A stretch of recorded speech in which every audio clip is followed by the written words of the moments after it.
কোরবানি একা দেওয়া উত্তম নাকি শরীকে দেওয়া উত্তম? কোরবানি অবশ্যই ভাগে না দিয়ে একাকি দেওয়া উত্তম, এতে কোনো সন্দেহ নাই। আপনি একটা গরুর 7 ভাগের 1 ভাগ নিলেন, এটার চাইতে আপনি একটা ছাগল কোরবানি দিলেন, এই দ্বিতীয় অপশনটা অবশ্যই উত্তম, এতে কোনো সন্দেহ নাই।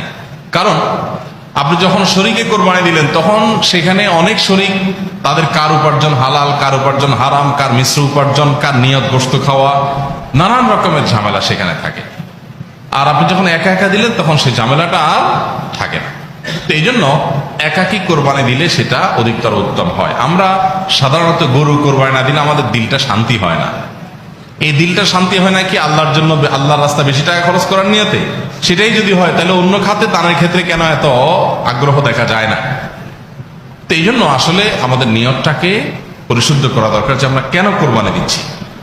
অতএব কোরবানি আপনি একা একা দিতে পারলে সেটা উত্তম। হ্যাঁ, শরীকে দিলে সেটা জায়েজ আছে, সেটা জায়েজ না।